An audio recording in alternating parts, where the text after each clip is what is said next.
प्रिय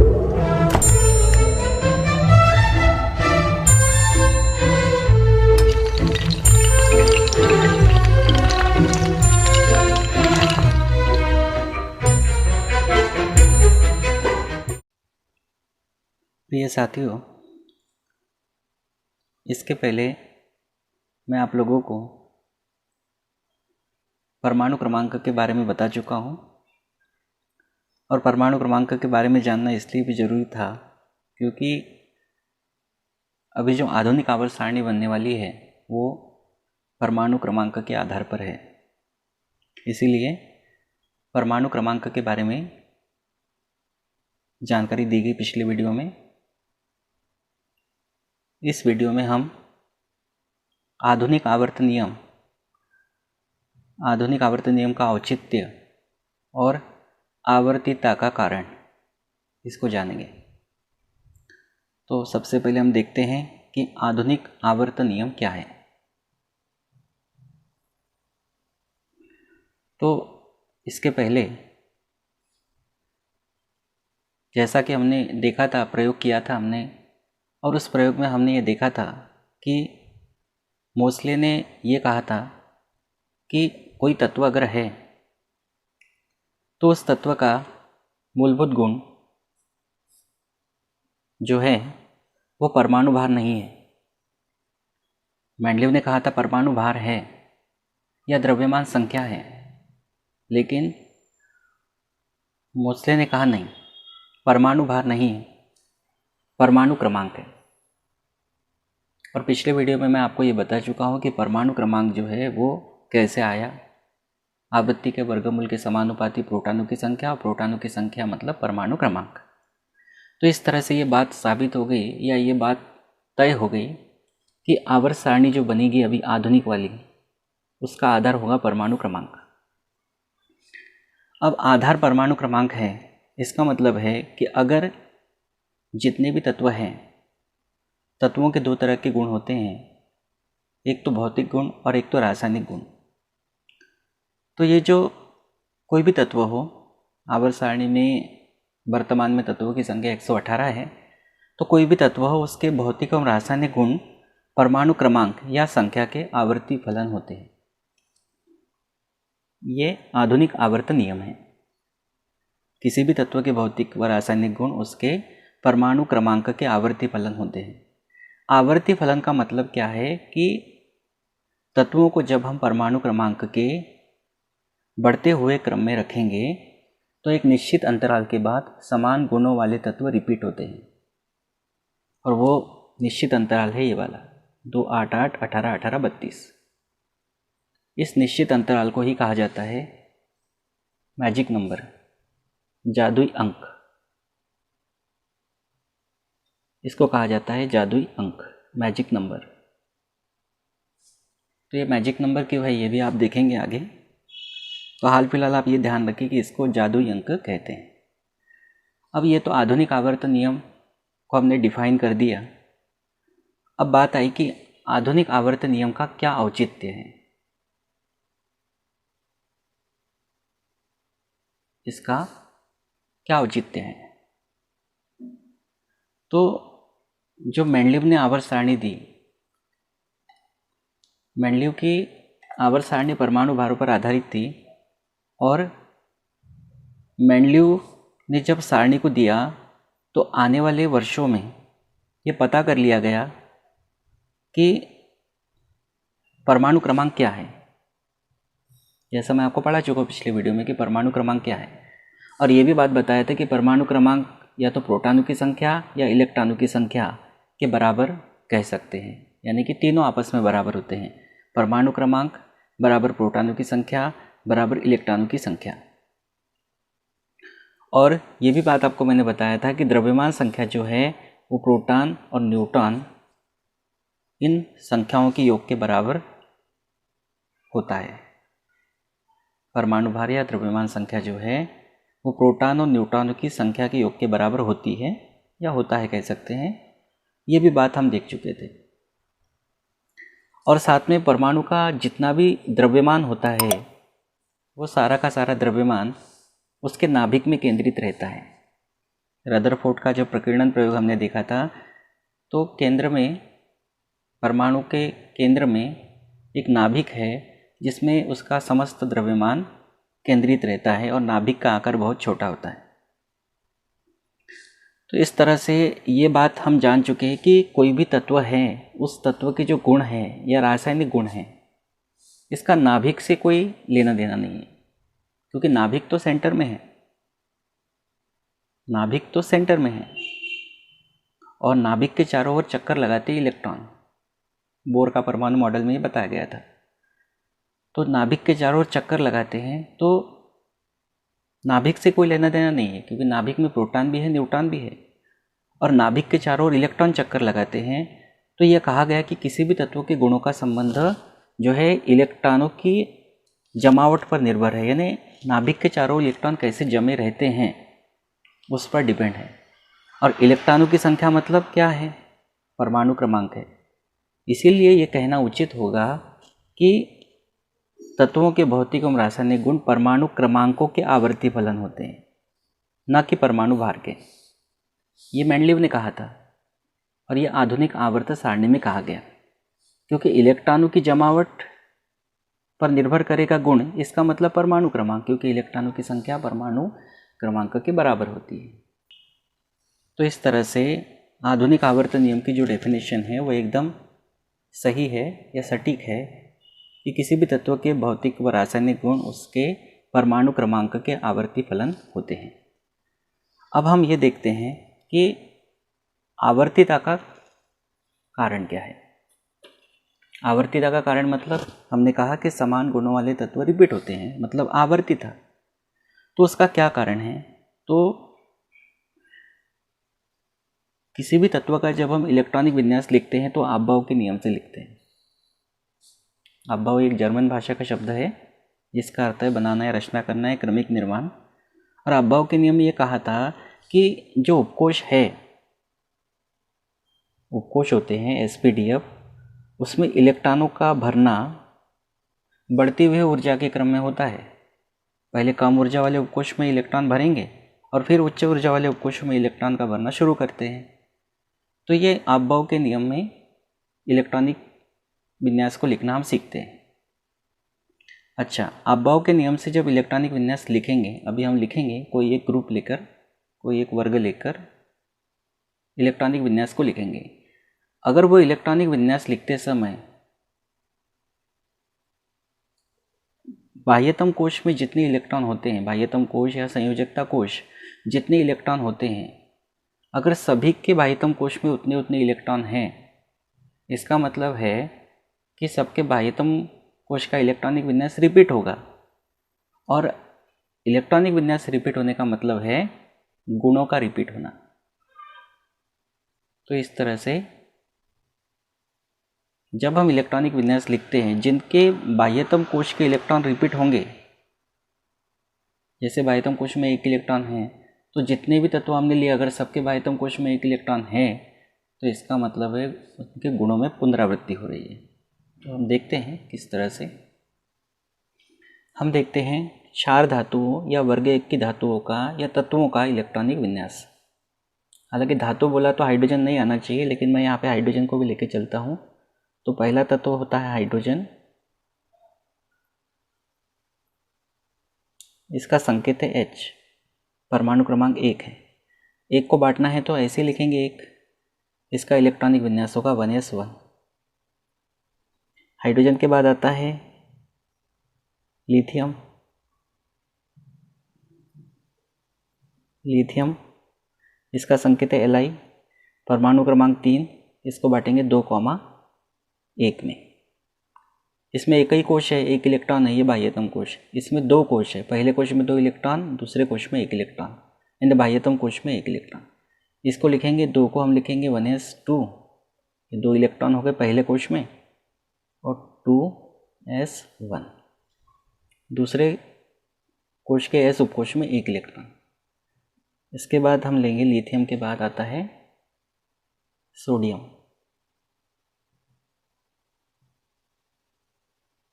सोडियम का संकेत है Na, क्रमांक 11, इसको हम लिखेंगे 2,8,1 में। 2 को लिखेंगे 1s2, 8 को लिखेंगे 2s2, 2p6, 6 और 2 8 हो गए, और 3s1। लिथियम के बाद सोडियम आ गया, सोडियम के बाद पोटेशियम, पोटेशियम का संकेत के, सोडियम का संकेत SO नहीं है, Na है, क्योंकि लैटिन शब्द नेट्रियम से बना है इसलिए। पोटेशियम का संकेत PO नहीं है या P नहीं है, पोटेशियम का K है क्योंकि कैलियम से बना है, ये ध्यान रखना। 19, इसको हम लिखेंगे 2 8 8 1। पहले कोश में 2 इलेक्ट्रॉन है, दूसरे में 8 है, 2p6, तीसरे में फिर 8 है, 3s2, 3p6, और चौथे में 1 इलेक्ट्रॉन है, 4s1। पोटेशियम के बाद रुबिडियम आता है,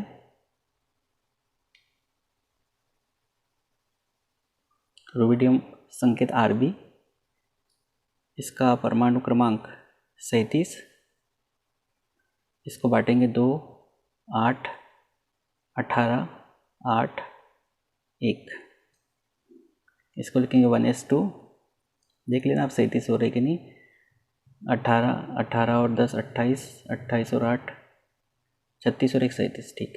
फिर 8 है, 2s2, 2p6, फिर 18, 3s2, 3p6, 3d10, फिर 8 है, 4s2, 4p6, और फिर 1 है, 5s1। रुबिडियम हो गया। फिर उसके बाद आता है सीजियम, सीजियम आएगा, सीजियम का संकेत है CS, इसका परमाणु क्रमांक होगा 55, इसको हम लिखेंगे 2 8 18 18 8 1, इसको हम लिखेंगे 1s2, 2s2, 2p6, फिर 18 को हम लिखेंगे 3s2, 3p6, 3d10, फिर 18 है, 4s2, 4p6, 4d10, फिर 8 है, 5s2, 5p6, फिर 1 है, 6s1। सीजियम के बाद आता है फ्रांसियम,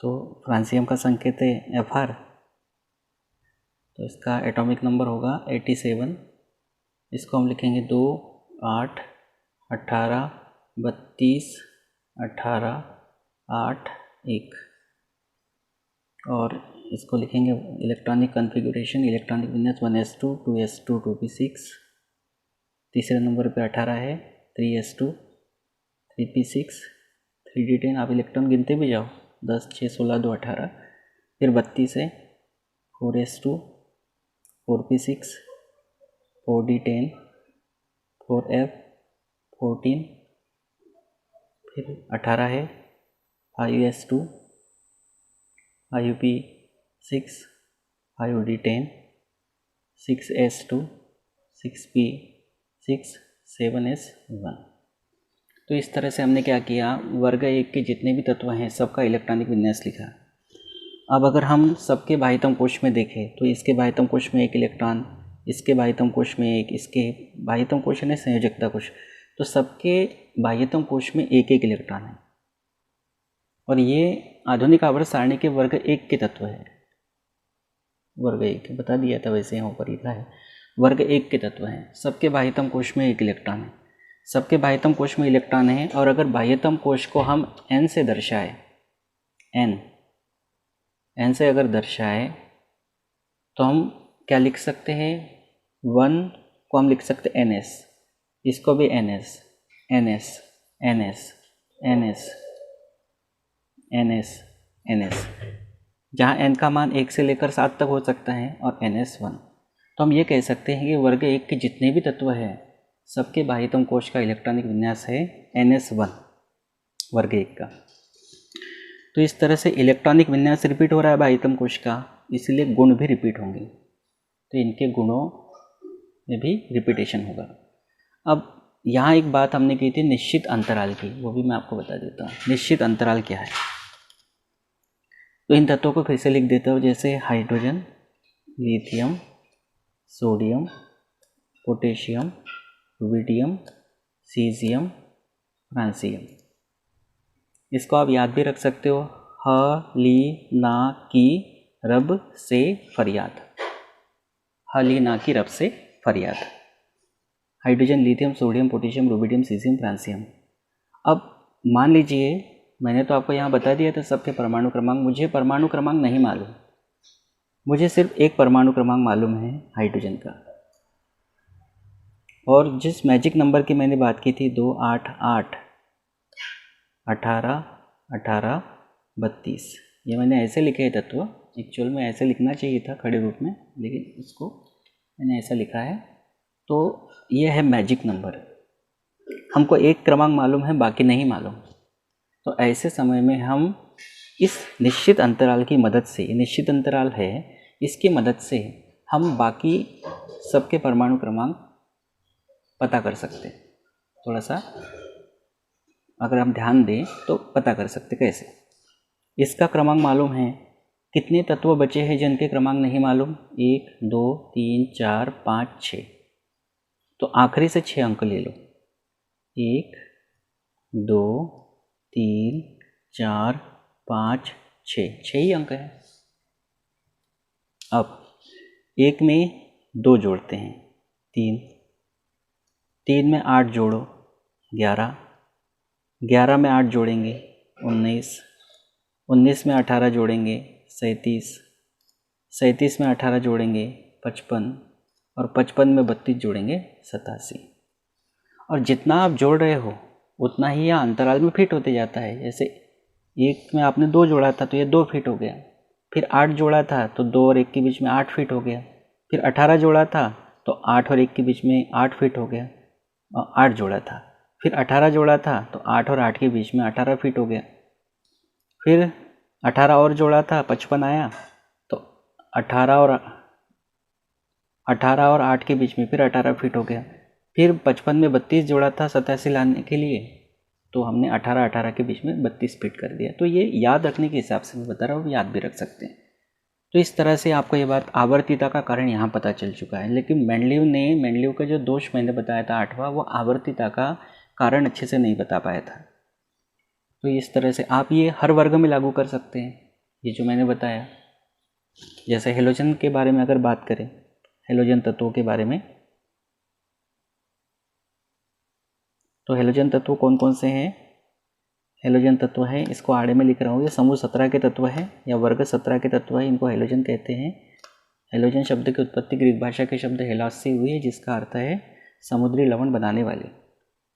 तो ये तत्व समुद्र में लवण के रूप में पाए जाते हैं, इसलिए इनको हेलोजन कहते हैं। Chlorine, bromine, iodine, astatine. इसको याद रखने की ट्रिक है, फिर कल बाहर आई आंटी, और पूछा क्या कर रहे हो बेटा आजकल, इस तरह से, फिर कल बाहर आई आंटी, फिर कल बाहर आई आंटी। मुझे इसका परमाणु क्रमांक मालूम है 9 फ्लोरीन का, बाकी का नहीं मालूम। मेरे पास मैजिक नंबर है, वो मैजिक नंबर क्या है? वो है 288, यहाँ लिख देता हूँ, 2, 8, 8, 18, 18, 32, इस तरह से। अब मुझे फ्लोरीन का परमाणु क्रमांक मालूम है, बाकी का नहीं मालूम। कितने तत्व है जिनका नहीं मालूम? 1, 2, 3, 4, आखिरी के 4 अंक ले लो, 1, 2, 3, 4, इस तरह से। फिर 9 में ये छोड़ दो, 4 तत्व बचे तो आखिरी के 4 अंक। 9 में 8 जोड़ेंगे 17, 17 में 18 जोड़ेंगे, 17, 18, 35, 35 में 18 जोड़ो, 35 और 8, 43, 53, और 53 में 32 जोड़ो तो ये होगा 53, 2, 55, 30, 85। और इसको लिखते 2, 7, इसको लिखेंगे 2, 8, 7, इसको लिखेंगे 2, 8, 18, 7, इसको लिखेंगे 2, 8, 18, 18, 7, इसको लिखेंगे 2 8 18 32 18 7। इसको SPDF के रूप में आप लिख सकते हो। सबके बाह्यतम कोश में 7 इलेक्ट्रॉन हैं, मतलब सबके बाह्यतम कोश में 7 इलेक्ट्रॉन है, मतलब इनके गुणों में आवर्तिता है। और इनके बाह्यतम कोश का इलेक्ट्रॉनिक विन्यास हो जाएगा NH2 NP5। कैसे, एक बता देता हूँ। 2 को लिखेंगे 1s2, 7 को लिखेंगे 2s2 2p5, यहाँ आएगा 3s2 3p5, 4s2 4p5, 5s2 5p5, 6s2 6p5। तो इसको लिख दिया NH2 NP5। तो ये हो गया हेलोजन तत्व के बाह्यतम कोश का इलेक्ट्रॉनिक विन्यास, यानी इनके गुणों में आवर्तिता है, इसलिए इनको एक वर्ग में रखा है। तो ये इस तरह से आवर्तिता का कारण है जो मेंडलीव नहीं समझा पाया था। तो इसको आप अच्छे से तैयार कीजिएगा। फिर आवर्त सारणी याद करने का तरीका भी मैं आप लोगों को बताऊंगा, उसकी ट्रिक बताऊंगा, जिससे कि आप उसको दिमाग में रख पाएंगे। ट्रिक सिर्फ उसको ध्यान रखने के लिए बनाएंगे, और जैसे ही आप प्रैक्टिस करने लगेंगे तो ट्रिक का कोई काम नहीं पड़ेगा, फिर आप ऐसे ही याद कर लेंगे। जैसे ये मैंने बोला ना, पहले तो आप ऐसे याद करेंगे, हाल ही ना की रब से फरियाद। फिर जैसे जैसे थोड़ा सीख जाएंगे तो आप थोड़ा स्पीड से भी बोलने लग जाएंगे, hydrogen lithium sodium potassium rubidium caesium francium, ऐसे। जैसे फिर कल बाहर आई आंटी और पूछा क्या कर रहे हो बेटा, ऐसे ही जोड़ने के लिए बता रहा हूँ, लेकिन मेन ट्रिक है फिर कल बाहर आई आंटी। तो फ्लोरीन क्लोरीन ब्रोमीन आयोडीन एस्टाडीन, ये ऐसे ही याद हो जाएगा, लेकिन उसके लिए ट्रिक की थोड़ी मदद हम लेंगे। तो बस आज के लिए इतना ही। आप इसको अच्छे से देखिएगा, समझिएगा, तो आपके दिमाग में ये टॉपिक अच्छे से बैठ जाएगा। धन्यवाद।